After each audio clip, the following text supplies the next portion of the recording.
Bonjour à toutes et bonjour à tous. J'espère que vous êtes bien installés. Je vois que vous êtes déjà un certain nombre à être connectés. Donc, je vais faire quelques minutes d'introduction avant d'attaquer le vif du sujet. Je vous remercie de prendre le temps d'être là. Si vous m'entendez bien, un petit mot dans le chat, voilà, pour dire bonjour. Ça permettra de savoir que tout fonctionne techniquement. N'hésitez pas. Donc, pour celles et ceux qui ont déjà assisté à ce genre de webinar, je vois qu'il y a des bonjours de partout, donc ça fonctionne. Vous connaissez un peu l'interface Livestorm, donc avec ce chat où vous pouvez vous exprimer. Vous avez aussi une rubrique questions qui est juste à côté, où vous pouvez déposer vos questions par définition. Elles seront traitées plutôt à la fin.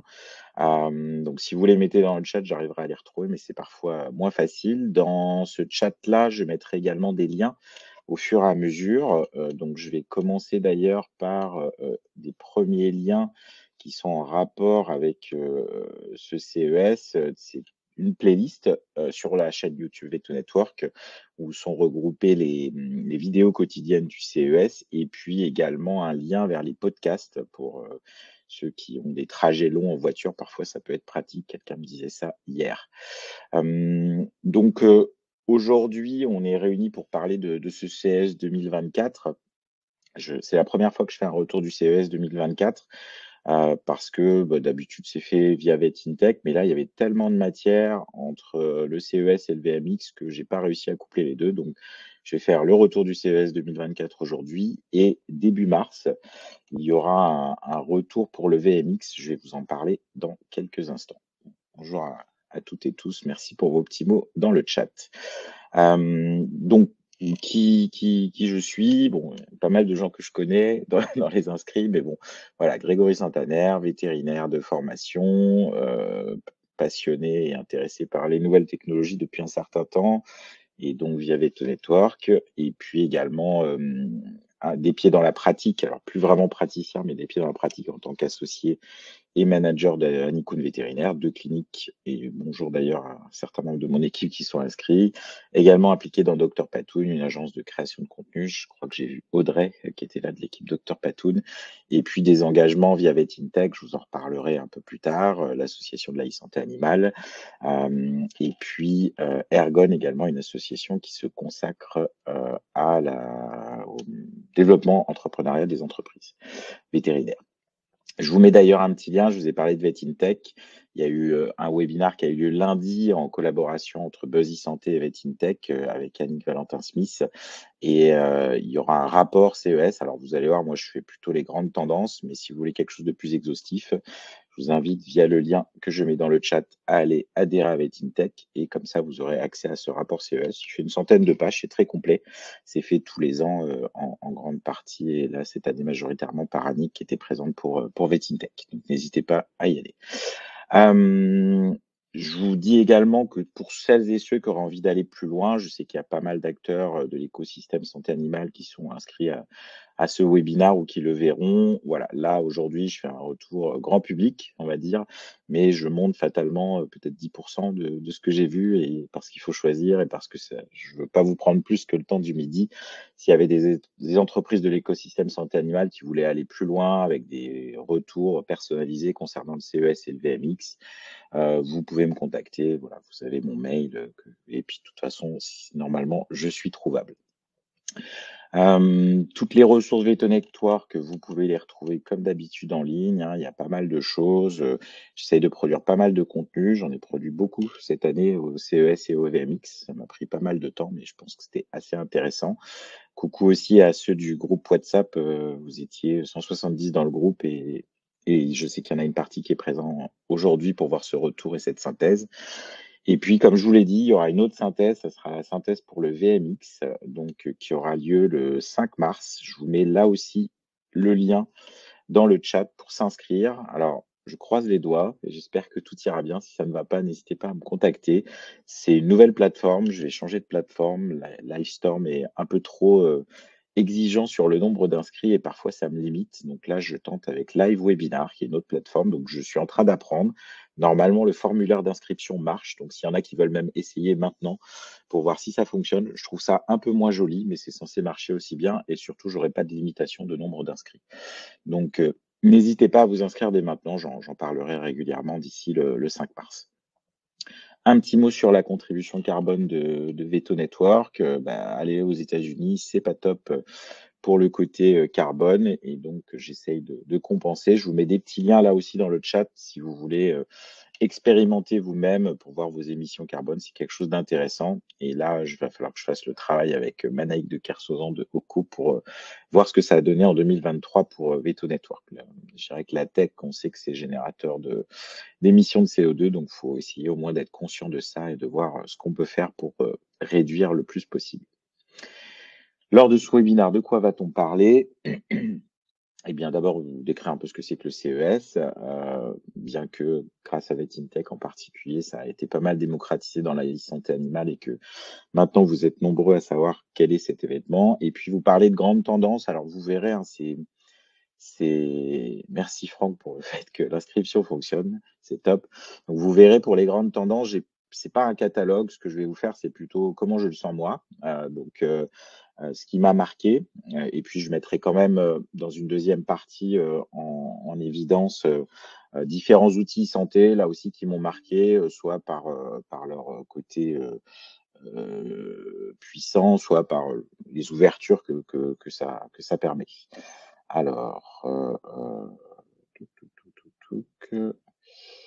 un petit instant parce que j'ai mon ordinateur qui veut redémarrer pour une mise à jour, donc on va éviter. J'espère que vous m'entendez toujours parfaitement.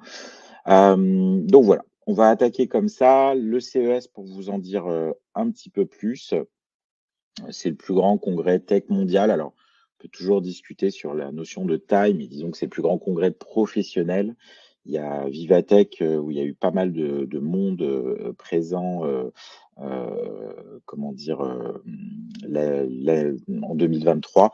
Mais là, voilà, on avait 135 000 participants qui sont venus à ce CES 2024, 4 300 exposants. On est revenu à peu près sur les normes de avant le Covid, puisqu'il y a forcément une interruption. À titre personnel, c'était ma 5e visite sur place. Donc, ce qui est intéressant sur du long terme comme ça, c'est qu'on commence à voir se dessiner justement des tendances, des choses qui évoluent parfois lentement ou qui se révèlent d'un coup.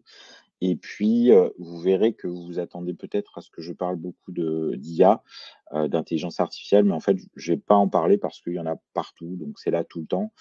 Ça me rappelle, on avait fait avec Franck, un webinaire pour VetInTech sur l'IA justement, il y a à peu près 1 an et Franck avait fort justement dit, Franck Noël, avait fort justement dit, qu'en gros l'IA allait s'invisibiliser et effectivement, il y a il y en a partout, mais sans que ce soit trop mis en avant parce que c'est une évidence. Donc, heu, je vais avancer d'un coup. Est-ce que quelqu'un peut mettre un petit mot dans le chat? Parce que comme j'ai eu ma demande de mise à jour, j'espère que ça ne m'a pas déconnecté quelque part. Être sûr que vous êtes tous là. OK, c'est bon. Petite inquiétude.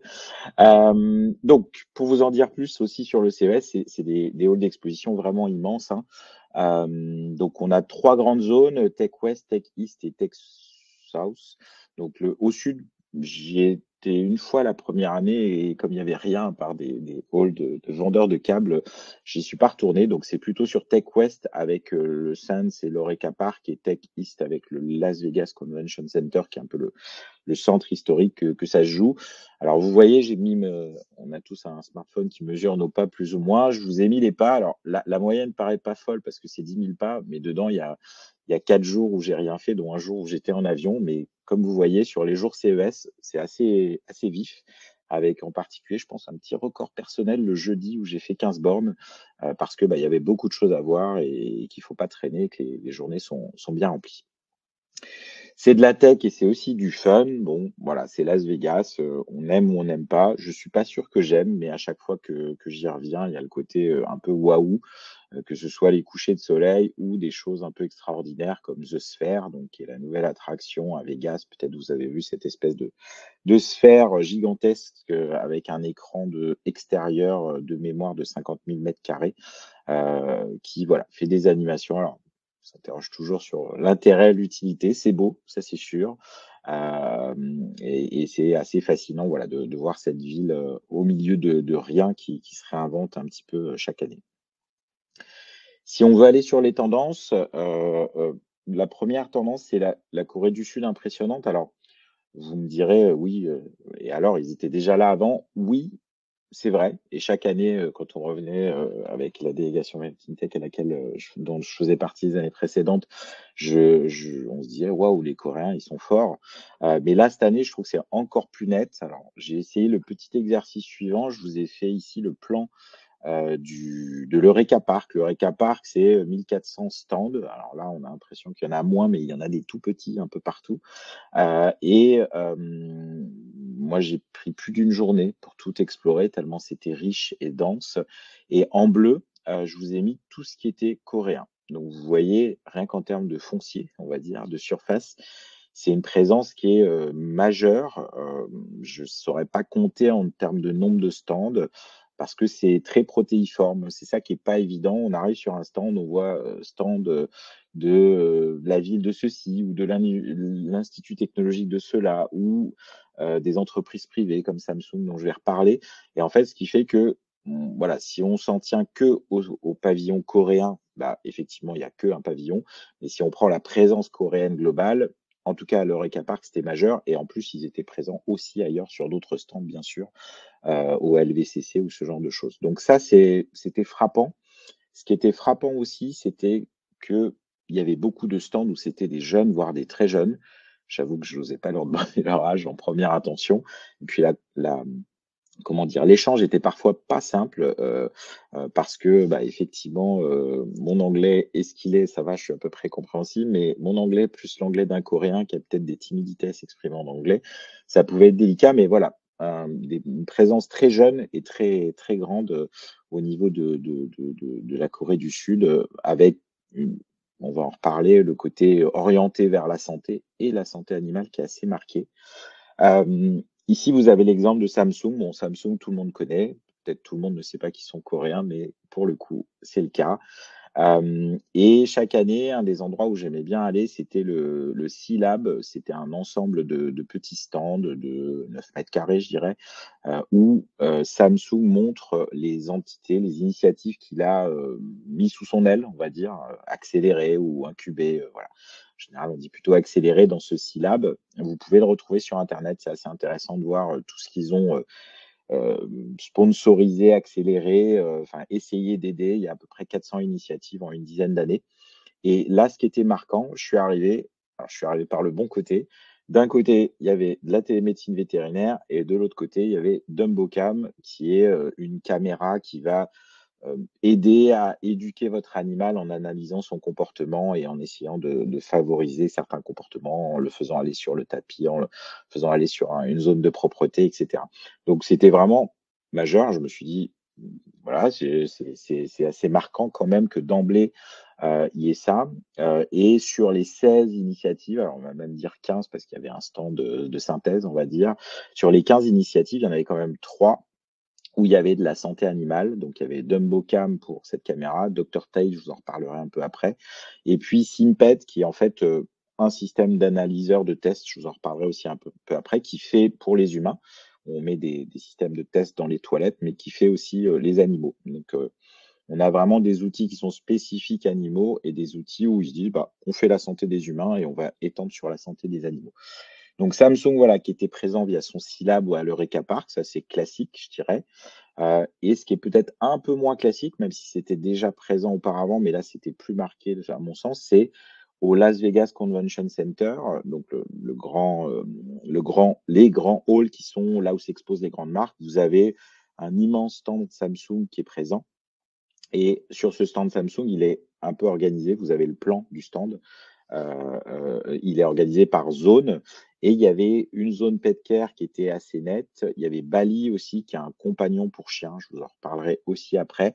Donc ça veut dire que là où Samsung dit: «Bon voilà, il y a des thématiques principales dans ce qu'on propose», bah, les écrans bien évidemment, mais aussi, la home experience avec, tout un tas de lave-vaisselle, de frigo, dopés à l'IA. Voilà, il y avait un frigo par exemple où le frigo avait une caméra à l'intérieur. Il pouvait prendre en photo ou analyser les fruits et les légumes à l'intérieur pour pouvoir dire quand est-ce qu'ils étaient rentrés, est-ce qu'ils étaient, pourri ou pas pourri, comment il fallait faire les courses, voilà. Il y avait ce genre de choses et au milieu de ces différents univers, il y avait l'univers donc de la santé, du care et la pet care qui était présente, donc carrément sur le grand stand Samsung. Donc avec du monde qui était c'était tout le temps où je suis resté, c'était plein. Il y avait des gens qui venaient voir. Hem, Ils remettaient en avant Dr Tay, donc qui est de la télémédecine vétérinaire. J'en reparlerai encore un peu plus tard. Ils mettaient aussi en avant alors des outils un peu moins tech, on va dire, mais présents quand même comme, des smart tags, donc qui sont des petites choses qu'on accroche au collier et qui peuvent permettre de repérer, un animal. Alors c'est pas du GPS, hein, c'est vraiment des systèmes plus par Bluetooth ou choses comme ça. Donc moi, je suis toujours un peu douteux sur, l'intérêt réel, mais dans un environnement urbain, ça peut probablement fonctionner avec plein de smartphones autour qui vont trianguler où se trouve le chien. Un point majeur sur tout ça, c'est que, voilà, c'est pas destiné aux vétérinaires, tout ça, c'est vraiment destiné aux propriétaires de l'animal, hem et comment dire? Voilà, s'il y a pas de vétérinaire, c'est pas très grave dans l'équation. Donc ça, c'est un peu, surprenant parce qu'on pourrait se dire: «Bah, voilà, la santé, c'est pour nous». Bah, pas forcément dans l'univers coréen et j'en reparlerai après avec, les notions de diagnostic, à domicile. Alors je vous rappelle une chose, hein, je parle et si vous avez des questions, je vous le mets dans le chat là, si vous avez des questions, les déposer dans la rubrique questions, que ce soit, des questions spécifiques sur, un outil ou un objet que je vais présenter ou des questions plus généralistes. Vous n'hésitez pas, vous mettez ça, là tranquillement et on en reparlera, à la fin. Le but étant, voilà, de finir, vers 13h15 mon exposé pour pouvoir avoir 15-20 minutes ou plus, de questions-réponses, avec vous. Parfois, il y a des avancées notables. Je voudrais revenir un peu en arrière. C'est ça l'intérêt, comme je vous disais, de venir plusieurs années de suite. Je voudrais citer PetNow, qui s'appelait pas PetNow au début, mais qui s'appelait la première fois que j'ai vu, c'est une photo que j'ai pu prendre en 2020, Ubio Pet ID.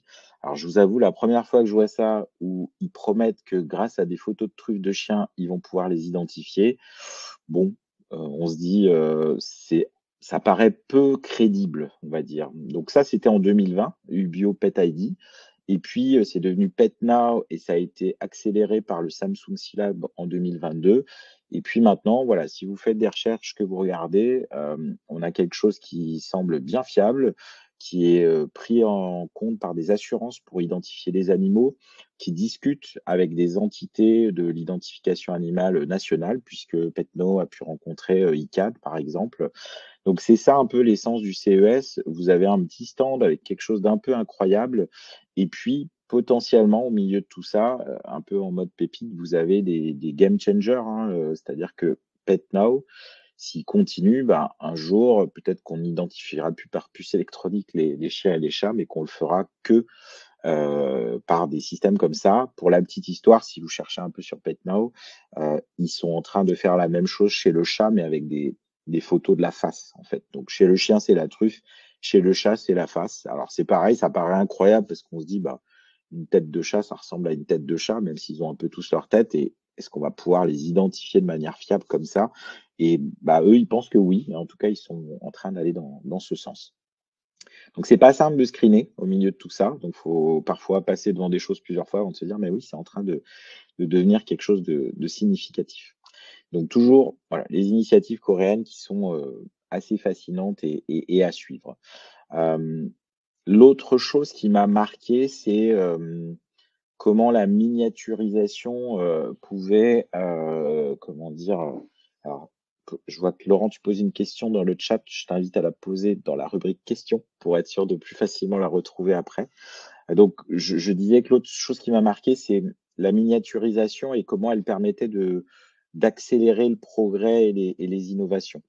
Heu, Vous avez l'exemple du smartphone, hein, qu'on connaît tous, voilà, on a ce petit boîtier là qui est plus ou moins gros et qui regroupe, un enregistreur vocal, un téléphone bien sûr, un appareil photo, une caméra, enfin tout un tas d'objets qu'on pouvait avoir avant disparates et qui prenaient beaucoup de place et qui maintenant avec la puissance de calcul tiennent tous là-dedans. Les nouveaux qui sont en train de sortir sont de plus en plus puissants grâce à la miniaturisation, que ce soit, des écrans ou des processeurs. Là, ce qui m'a, épaté et clairement, vu la petite taille, on pouvait passer à côté et ne pas le voir. C'est, les micro-batteries de par exemple, Iten, un Français qui fait ça. Vous avez vu la taille, hein, c'est bien sur le bout d'un doigt et ce genre de micro-batterie a la capacité et la performance potentielle pour faire fonctionner un objet connecté de petite taille, type, par exemple, un collier connecté pour chien ou pour chat. C'est probablement de ce genre de saut technologique, qui est d'ailleurs fortement, récompensés, mis en avant à tout niveau, hein. Ils ont eu un CES Innovation Awards, ils sont rentrés dans la French Tech 120, ils ont levé 80 millions pour un premier tour de levée. Donc voilà, ce genre d'innovation un peu discrète et pas très sexy, hein. On a un petit carré sombre, c'est probablement ça qui fait des sauts. Je ne sais pas si c'est ce genre de batterie qu'il y a dans le collier Mini Tales d'Invoxia, mais voilà, la miniaturisation qu'on peut constater parfois d'une année sur l'autre est probablement engendré par ce genre de phénomène, comme ce que peut produire, Iten. Ça aboutit aussi à une autre chose, la miniaturisation, c'est que le smartphone, et c'est déjà un peu le cas, hein, je vous ai montré mes pas tout à l'heure, mais là, je vous ai mis un screenshot aussi de mes battements cardiaques, hein. Vous pouvez probablement tous le faire avec vos smartphones. On peut, relever sa fréquence cardiaque, éventuellement même, sa tension avec certains dispositifs. Là, ce qui était intéressant et ça a été aussi récompensé, c'est la possibilité de clipser des outils sur le smartphone, pour pouvoir, à partir de ces outils, faire différentes choses santé. Là, c'était prendre la température. C'est un thermomètre qui se clipse sur le téléphone via la prise USB, hein, tout simplement, et qui va, prendre la température. Alors vous me direz, bah, oui, on en a peut-être tous un chez nous, des thermomètres comme ça. Là, pour le coup, c'est toujours cette idée de s'appuyer sur le smartphone qu'on a tous pour pouvoir faire ce genre de choses. Le smartphone, il peut aussi servir de lecteur de test. Je vous ai parlé de SimPet tout à l'heure qui était accéléré par Samsung. Alors, comment ça marche? C'est assez simple et basique, hein. Bah, il y a une caméra sur tous nos smartphones. Elle est de plus en plus, précise et pointue en termes de pixels et donc il suffit, vous savez, ces bandelettes, de lecture, urinaire qu'on peut lire, avec nos petits yeux, en clinique et bien là, tout simplement, on va avoir des bandelettes qu'on va, lire avec le smartphone et qui va de lui-même déduire les colorations, les mesurer et pouvoir dire dans chacun des domaines mesurés, que ce soit, la glycémie, en tout cas, la présence de glucose dans les urines, de protéines, le pH, avoir une lecture assez précise, une lecture qu'on pourra faire régulièrement et qui va permettre ainsi d'avoir un profil de l'animal. Donc voilà, j'en ai vu d'autres, hein. Là, c'était pour l'animal, mais il y avait plusieurs outils comme ça qui étaient toujours sur la même logique d'utiliser la lecture par smartphone pour pouvoir, obtenir des données, les stocker dans le profil de l'animal, de cette façon. Le smartphone aussi comme capteur thermique, ça aussi, ça m'a amusé. C'était, la plus petite caméra thermique du monde, 9 grammes. Vous voyez, hein, vous la voyez là, c'est un selfie thermique, entre guillemets, que j'ai pu faire. Donc c'était intéressant. J'ai essayé de leur poser des questions et j'avoue que j'ai pas réussi à avoir une réponse franche et nette. Ça aussi, c'est le CES, hein, quand on pose des questions, alors soit on sait pas bien la poser parce que parfois c'est du langage un peu technique, soit c'est, parce que la personne n'ose pas vous dire qu'elle n'a pas de réponse ou ne veut pas vous dire que une réponse défavorable pour son produit. Donc on n'a pas toujours, exactement ce qu'on voudrait sur ce genre de choses. Donc là, l'usage industriel, il était, OK pour ce genre de produit. Donc c'est Infirays qui fait cette caméra, si vous voulez aller chercher et voir. Et moi, voilà, je les avais interrogés sur la possibilité d'un usage médical, puisqu'on voit apparaître dans nos domaines, j'en ai vu au VMX, je vous en reparlerai d'ailleurs lors du retour du VMX, on voit apparaître des caméras thermiques pour des soins de santé. Donc pas de réponse là-dessus, mais c'est vrai que j'ai pas regardé combien ça coûte, mais ça démange d'en acheter une juste pour voir, pour, «s'amuser» entre guillemets et là encore, on a ce smartphone, hein, qui sert, même soit en lui-même, soit avec, des outils qu'on y raccroche, un peu à tout désormais. Bien plus encore, le smartphone, il peut servir vraiment à tout. Alors ça, c'est le CES, hein, on passe devant des stands, puis tout d'un coup, on s'arrête, on fait il y a bien marqué sperm tester en énorme sur un gros kakémono avec des spermatozoïdes géants, qui sont là et oui, Donc ça fait partie de la reprotech, ou de la sextech, ça dépend. Il y a ça aussi, je vous en parlerai à la toute fin dans les what the fuck. Et donc, là, on a des outils, qui sont assez intéressants par cette société qui s'appelle, Intin, coréen encore à nouveau, hein, toujours, et qui, vous envoie un système qui vous permet à domicile, eh bien, de tester, la vivacité, on va dire, des spermatozoïdes. On a également le capteur que je vous ai mis le plus à droite sur l'image, lui, c'est différent. C'est un capteur qui permet, à partir de la salive, de mesurer où on en est au niveau du cycle de l'ovulation. Donc eux, ils sont spécialisés sur la fertilité. Donc voilà, à nouveau, on voit, on a cette caméra de smartphone qui peut servir à pas mal de choses, soit en elle-même, soit en lui adjoignant des petits plugins comme ça qui sont assez intéressants. Donc ça, comme quoi ça sert vraiment à tout, un smartphone. Donc ça, c'était pour, le côté miniaturisation et où on voit qu'il y a des évolutions, vers plein d'outils possibles grâce à cette miniaturisation. Et je vais bien entendu m'intéresser maintenant à la santé, hein, alors vous allez voir enfin santé humaine et puis on va dériver sur, les animaux.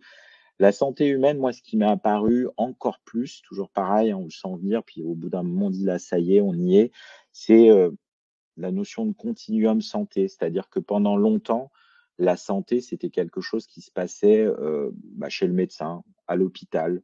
Donc c'était sur des temps définis, des endroits définis. Donc, là, maintenant, je dirais qu'on est en train d'avoir une forme de continuum santé, c'est-à-dire que la santé, ça va être partout, tout le temps.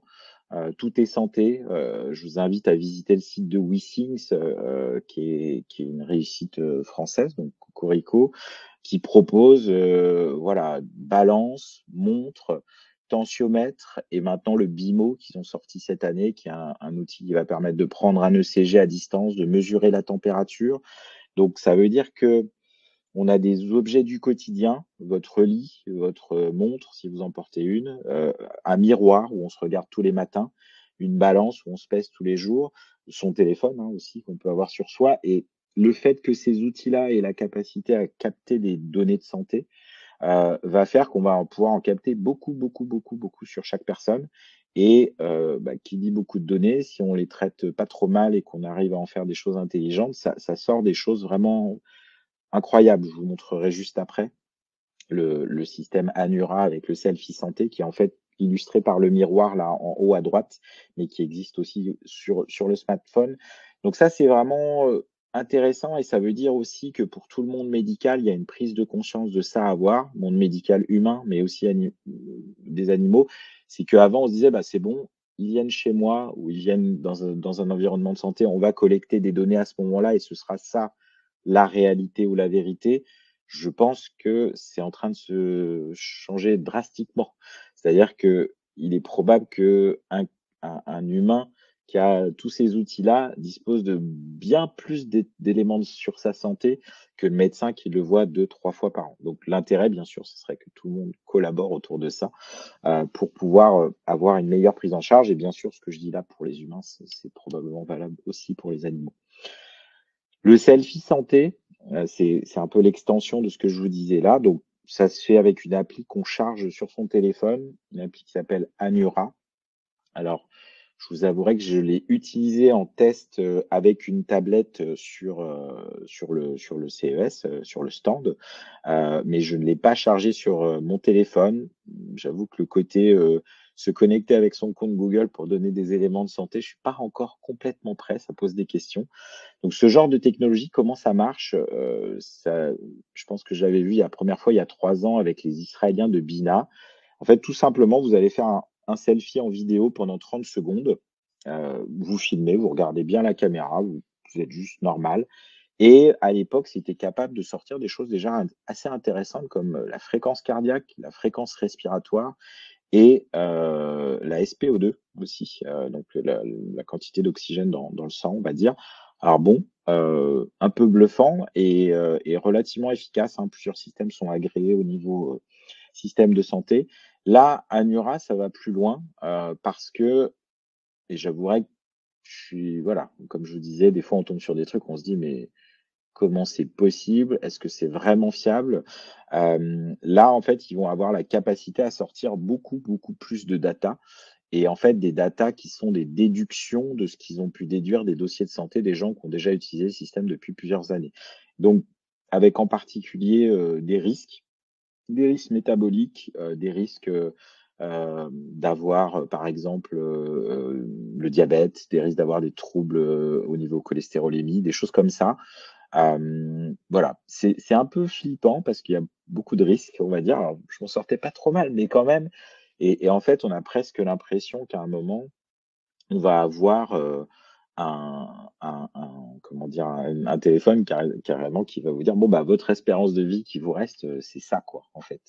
Donc moi j'ai trouvé ça très intéressant, mais j'ai aussi, trouvé ça, voilà, je me suis dit: «Est-ce qu'on utiliserait ça?» Et donc bah, du coup, ça m'intéresserait, de savoir, si avec ce que je vous en ai expliqué, vous utiliseriez vous ce genre d'outil? Je vous fais un petit sondage express là, j'avais pas prévu, mais je me dis que ça peut être bien.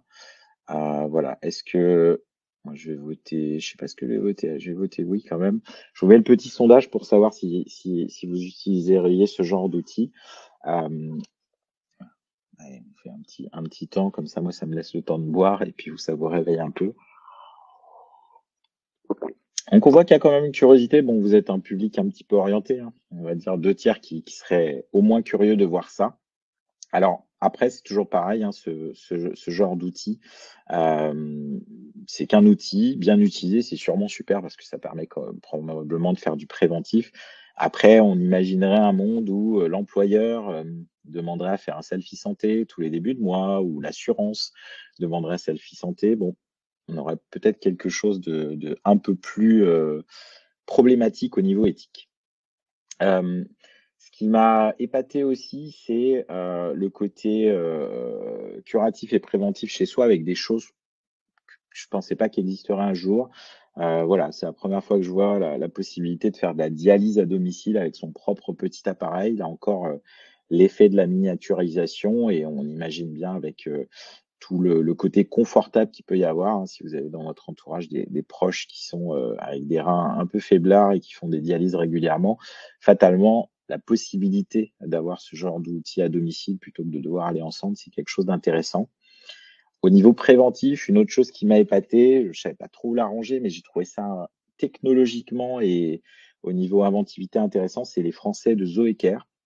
On s'en rend pas compte, mais la French Tech, c'est toujours très présent au CES et surtout, il y a quelques pépites quoi, en fait, des gens qui ont bah, je vous ai parlé de Iten là avec les batteries. Zoécar pour moi, c'est du même ordre d'idée. Vous voyez, sur la photo cette espèce de chose qu'on branche sur une prise. C'est tout petit. Il y a pas de techno en tout cas, apparente, donc on a juste à brancher sur une prise et ce dispositif-là, sur une surface de 70 mètres carrés environ, va dépister les chutes.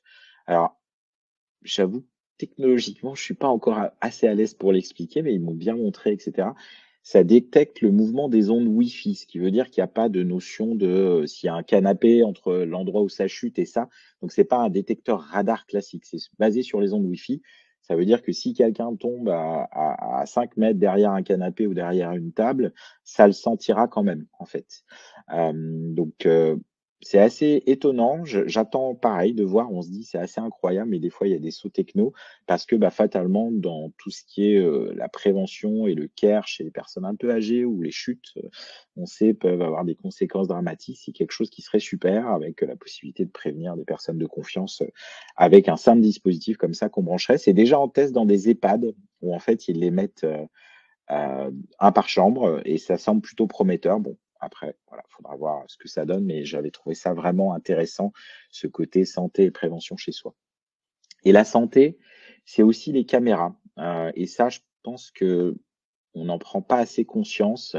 Il y avait ce stand, énorme qui était à l'étage du Sands, enfin du Venetian, où il y a plutôt des stands un peu plus gros, mais assez innovants et on voit en haut à tous les endroits où il peut y avoir une caméra dans une maison. Alors ça peut être la caméra du chien, la caméra de l'entrée, la caméra de sécurité, la caméra dans le salon avec la télé pour, commander avec des mouvements sa télé. Donc voilà, il peut y avoir toutes sortes de caméras et ce qui est intéressant, c'est qu'avant les caméras, elles étaient là, je dirais, pour qu'on les regarde de temps en temps et puis elles ont commencé à pouvoir se mettre en route et enregistrer des morceaux, quand il y avait du mouvement. On a vu ça arriver il y a quelques années et là, maintenant, on a des caméras qui sont capables, avec une couche d'IA dessus, de détecter des comportements jugés anormaux, d'identifier des gens ou des animaux aussi.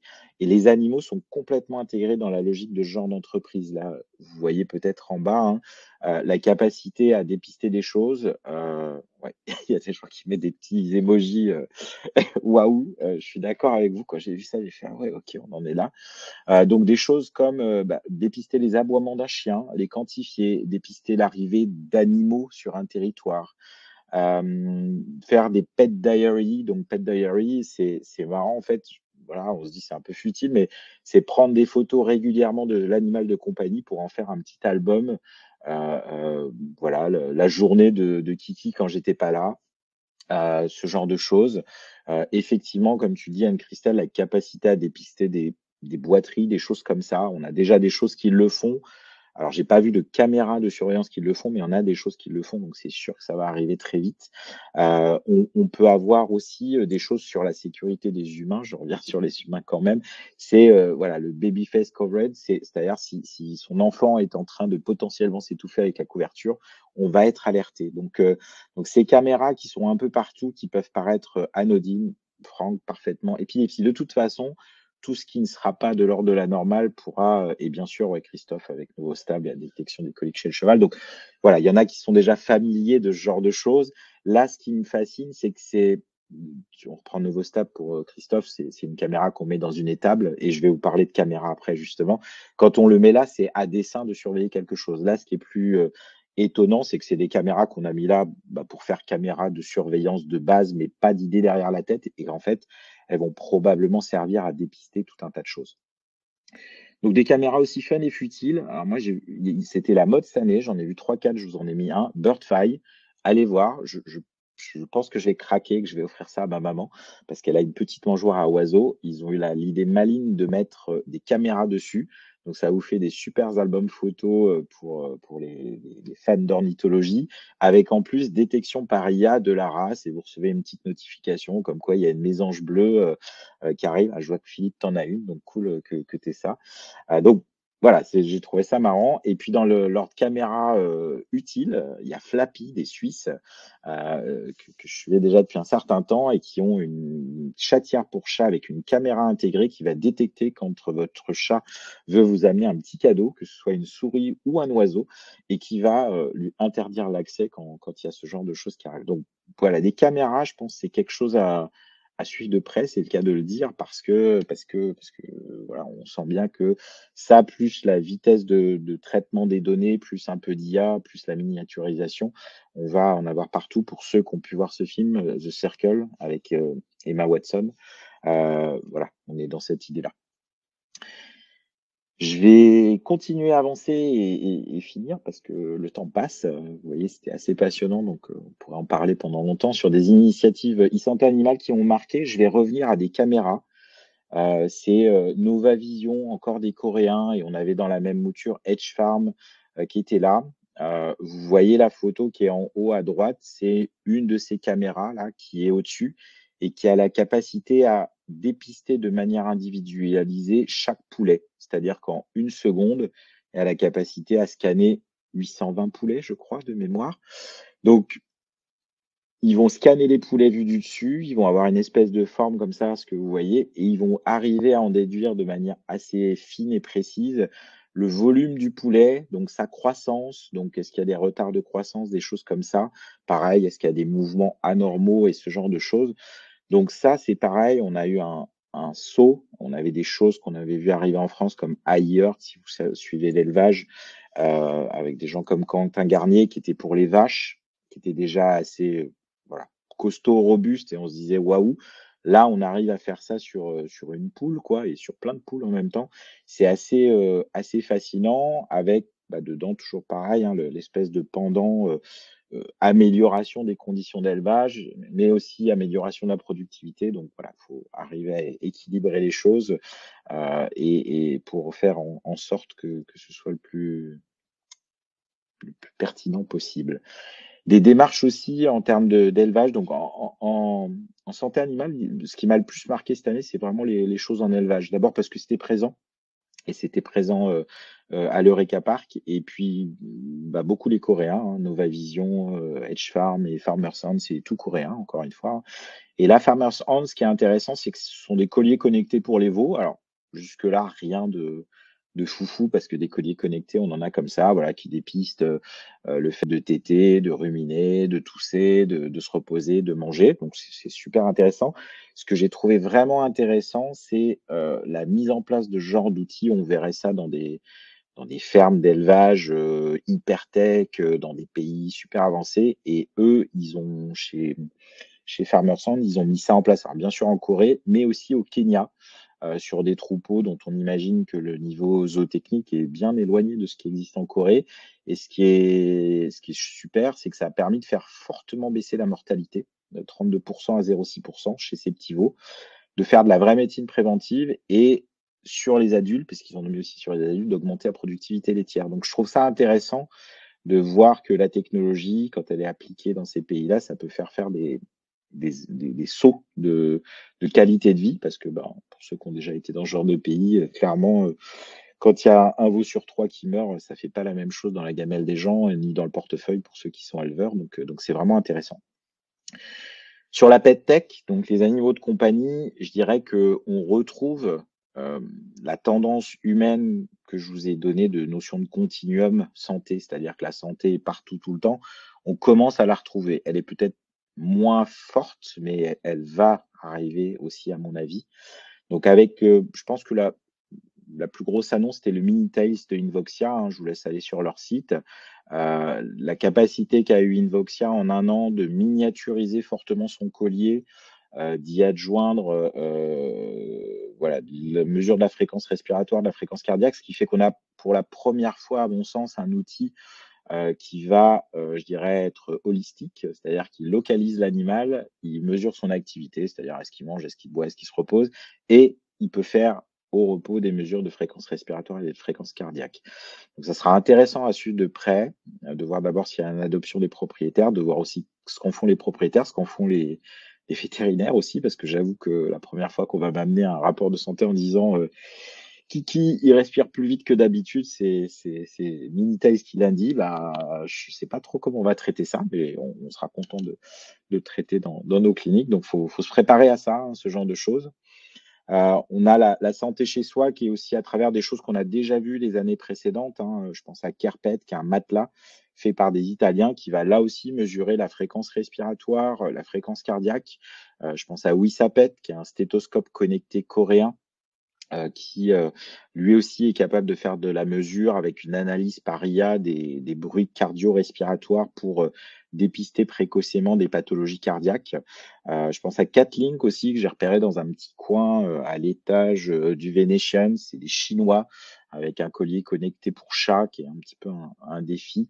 Donc voilà, on sent que toutes ces choses-là commencent à être de plus en plus pertinentes, qu'il y a une traction qui commence à arriver, alors qui est variable selon les cultures, hein.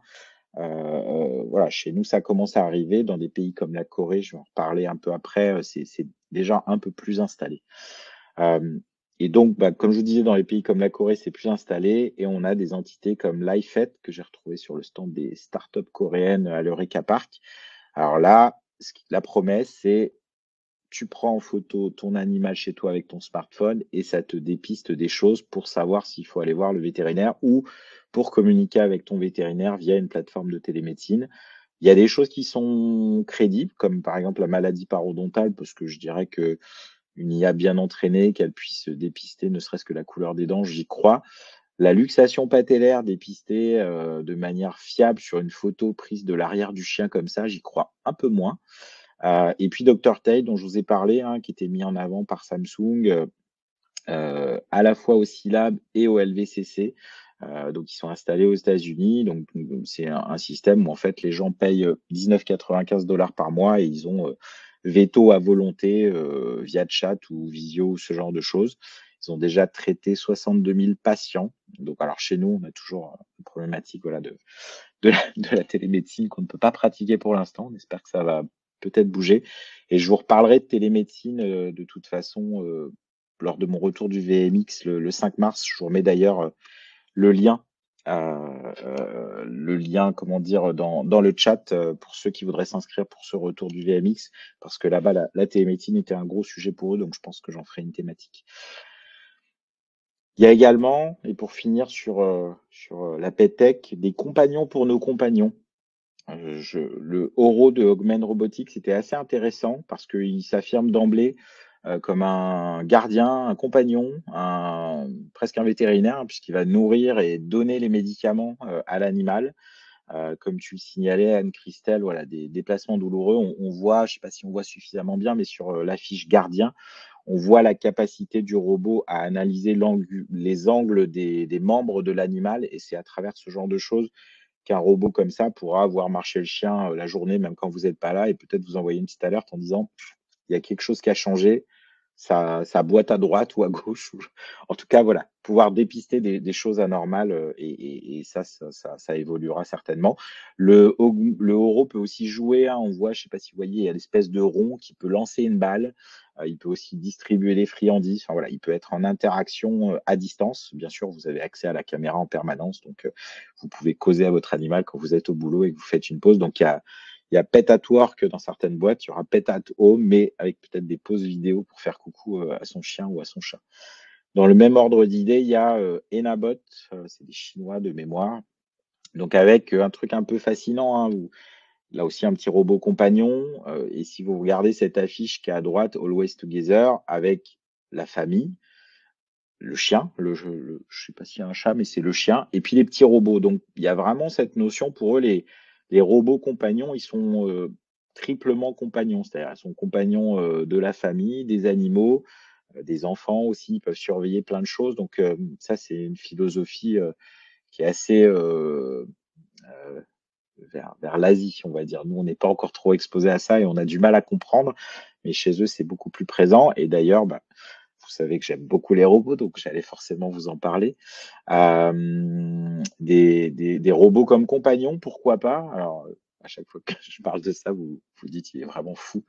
Donc il y en avait pas mal, des plus ou moins mignons, des plus ou moins développés et surtout, et ça fait le pont avec ce dont je vous parlerai dans un mois, pour la première fois au VMX, il y avait une conf sur ça, c'est-à-dire une conf qui disait, voilà, le lien, homme-animal et doit-on s'inquiéter, des robots, biomimétiques, c'est-à-dire des robots qui ressemblent à des chiens et des chats. Donc là aussi, c'est des problématiques qu'on n'aurait jamais pensé aborder un jour, mais qui se font jour, avec ce genre de choses. Celui de gauche était mignon, mais pas très doué parce qu'il avait, vous voyez, l'espèce de balle, donc fallait lui lancer. Alors il la cherchait de manière un peu erratique, donc c'est pas encore tout à fait ça, mais bon, ça vaut pas beaucoup moins non plus qu'un chien qui aurait pas envie de ramener la balle. Donc, voilà un petit peu mon regard sur ce CES 2024.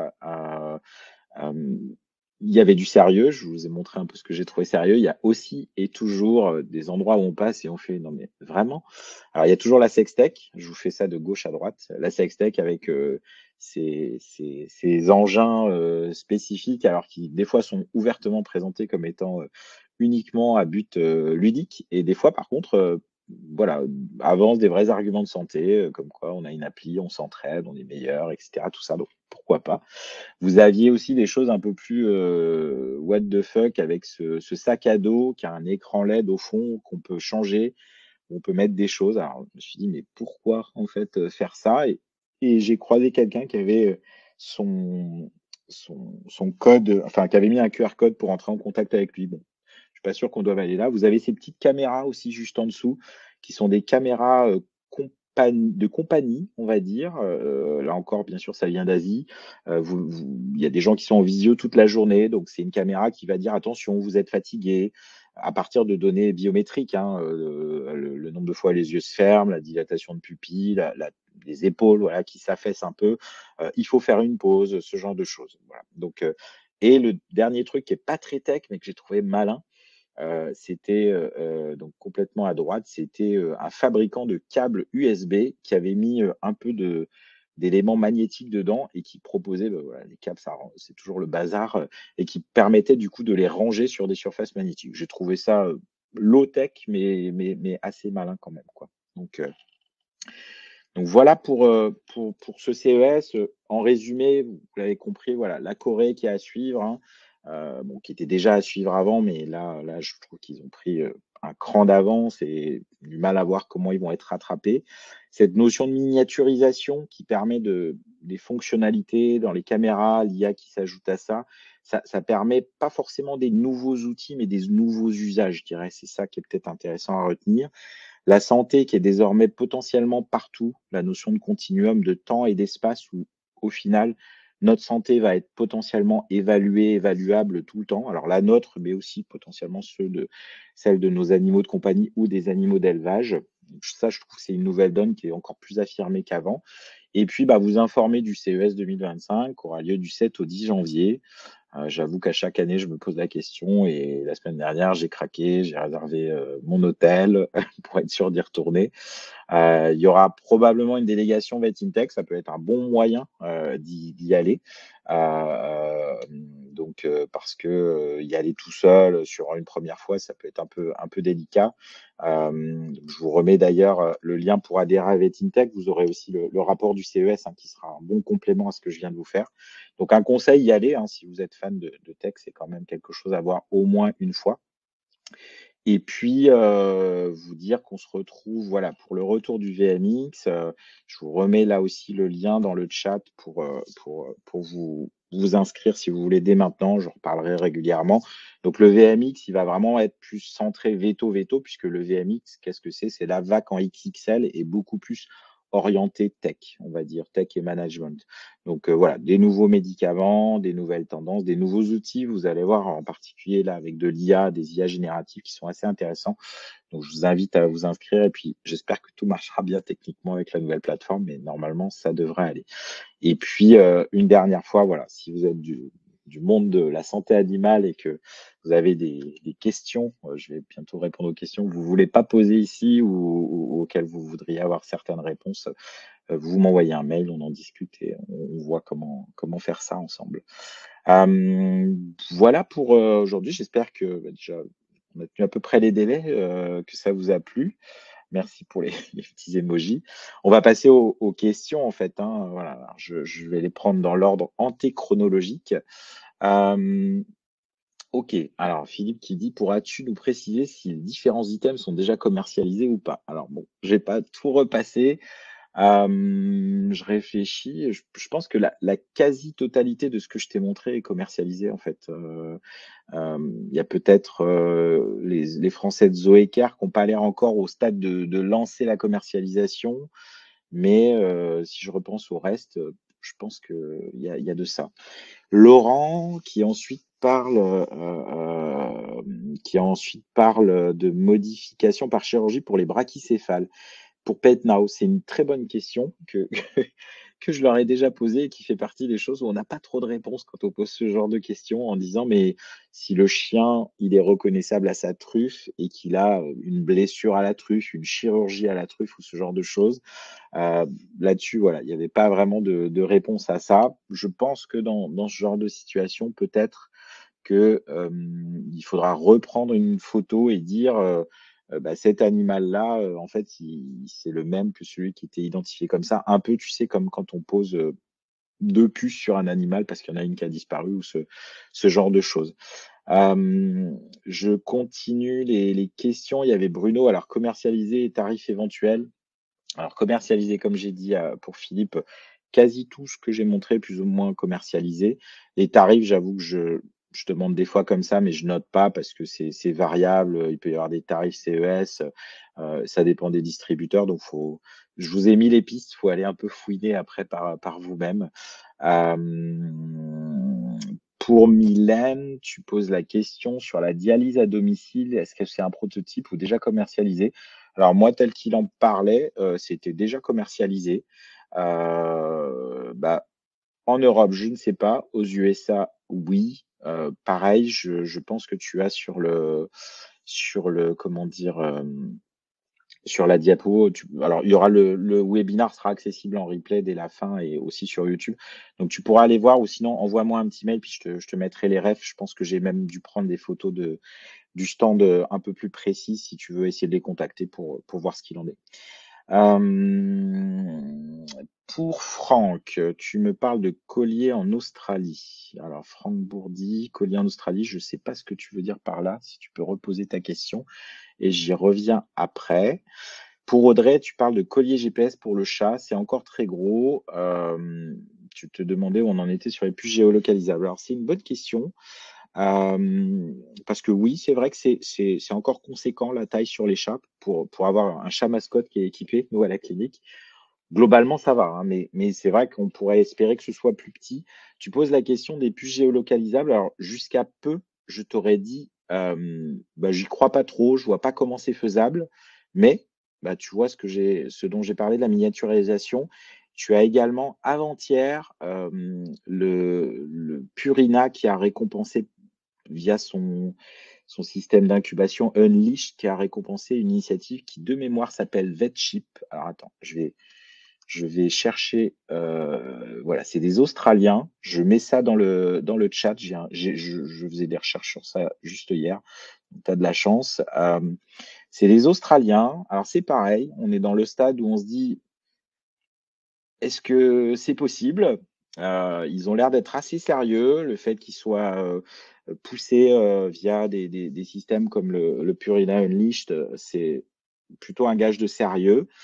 Donc ces puces-là, en fait, sont des puces qui vont être implantées et qui pourraient, les puces que j'ai mis dans le chat, les VetChip australiennes, et qui pourraient mesurer la fréquence cardiaque, la fréquence respi, enfin voilà, monitorer certains éléments depuis l'intérieur. Donc après, les questions que ça pose, mais que j'ai pas encore réussi à avoir les réponses, c'est comment c'est alimenté, est-ce que la batterie est suffisante? Et on sait que la géolocalisation, ça consomme pas mal d'énergie. Donc je pense pas qu'on y est encore, mais tu vois, c'est un truc où j'aurais dit il y a quelques années, je pense que ça arrivera pas. Et aujourd'hui, bah peut-être. Voilà. Donc à suivre et un jour peut-être qu'on aura effectivement des puces d'identification qui feront aussi géoloc. Pour Franck, tu posais la question sur DumboCam. Donc DumboCam, c'est cette caméra qui va, enfin, c'est ce système qui va permettre d'observer le comportement de l'animal et d'essayer de d'aider à l'éduquer. Alors, il y avait dedans des caméras et des systèmes d'enregistrement dédiés, de ce que j'ai compris, avec une caméra en surplomb et puis également des capteurs à l'intérieur du tapis de propreté et du tapis où on proposait à l'animal de se coucher à certains moments. Alors, Franck, tu demandes s'il y avait un stand Amazon puisqu'il semble s'intéresser à la télémédecine vétérinaire. Alors, oui et pas sur la télémédecine, mais oui. Alors, c'est pas un stand Amazon, c'est en fait, il y avait une suite Amazon, comme, comme tous les ans depuis plusieurs années, où c'est un immense truc privé, en fait, alors, où tout le monde peut rentrer, hein, mais qui est privé, qui permet de présenter toutes les initiatives Amazon. Leurs initiatives en télémédecine vétérinaire n'étaient pas présentées sur ce stand cette année, peut-être l'année prochaine, parce que effectivement, l'article de la Dépêche qui mentionnait cette initiative dit que voilà, ce qui se passe, pour expliquer à tout le monde au niveau de télémédecine, de la télémédecine vétérinaire, donc il y en a aux États-Unis, et la plupart du temps, les acteurs de la télémédecine essayent de se raccrocher à des grosses entités. Et par exemple, c'est comme si chez nous, Carrefour, on va dire, à ses clients premium, offrait différents services, dont de la télémédecine vétérinaire. Donc là, c'est un peu la même chose. Et donc, c'est un peu pour concurrencer d'autres initiatives que Amazon a dit, bah, à partir de maintenant, ceux qui sont Amazon Prime vont pouvoir avoir accès à de la télémédecine vétérinaire. Donc, pour l'instant, pas de visibilité, mais l'année prochaine, peut-être, je ne serais pas surpris qu'il puisse y avoir ça. Une remarque de Franck sur l'élevage. Tu parlais de colliers au Kenya, donc les colliers connectés sur les veaux. Et je pense que dans les pays d'élevage très extensifs comme en Australie, c'est intéressant aussi. Ah, d'accord, ok. Effectivement, bonne remarque. la possibilité de surveiller. Alors après, la problématique, on ira sur l'extensif, alors qui peut être peut-être résolue, hein, c'est la technologie de conduction des données, enfin qui va faire que voilà, si les vaches sont étendues sur plusieurs milliers de kilomètres carrés, il faut quand même des antennes pour capter les données, pouvoir se dire telle vache a un problème à tel endroit. Mais oui, probablement que ça, c'est intéressant. Peut-être plus captable par des systèmes de drones ou de choses comme ça. Bon, il y a plein de possibilités de toute façon. Donc, si vous avez encore quelques questions, n'hésitez pas. Je vous remets quelques liens dans le chat, en particulier le lien de la newsletter aussi, où vous pouvez être sûr d'être au courant des prochains webinars. Je vous remets également les liens vers la playlist spéciale CES, les podcasts spéciales CES aussi, qui peuvent vous intéresser pour compléter ce que vous aurez pu voir là. Je vous mets aussi, tiens, je ne vous l'ai pas mis pendant, le lien vers la vidéo de Nova Vision, qui était vraiment intéressant sur comment il capte les volumes des poulets. Ça m'a vraiment scotché. Et puis, je vous remets également en dernier, voilà, pour vous inscrire au retour du VMX qui aura lieu le 5 mars sur la plateforme Live Webinar. J'espère que ça vous a plu. En tout cas, moi, c'était comme d'habitude un plaisir de vous rencontrer. Le replay sera disponible, donc comme je vous l'ai dit, immédiatement hein, sur cette plateforme-là pour ceux qui étaient inscrits, donc vous tous. Et je mettrai sur la chaîne YouTube Veto Network. Alors toujours pareil, cette chaîne YouTube, je vous remets un petit lien si vous voulez vous abonner, vous serez au courant de la mise en route du replay pour qu'il y ait tout ce genre de choses. Donc, merci à toutes et à tous. On a tenu à peu près le délai, à 13h30. Vous allez pouvoir prendre un café, retourner au boulot pour tous. Et puis, à très bientôt pour la suite et le 5 mars au plus tard. Et sinon, sur les réseaux sociaux, comme d'habitude. Merci beaucoup. À bientôt. Salut.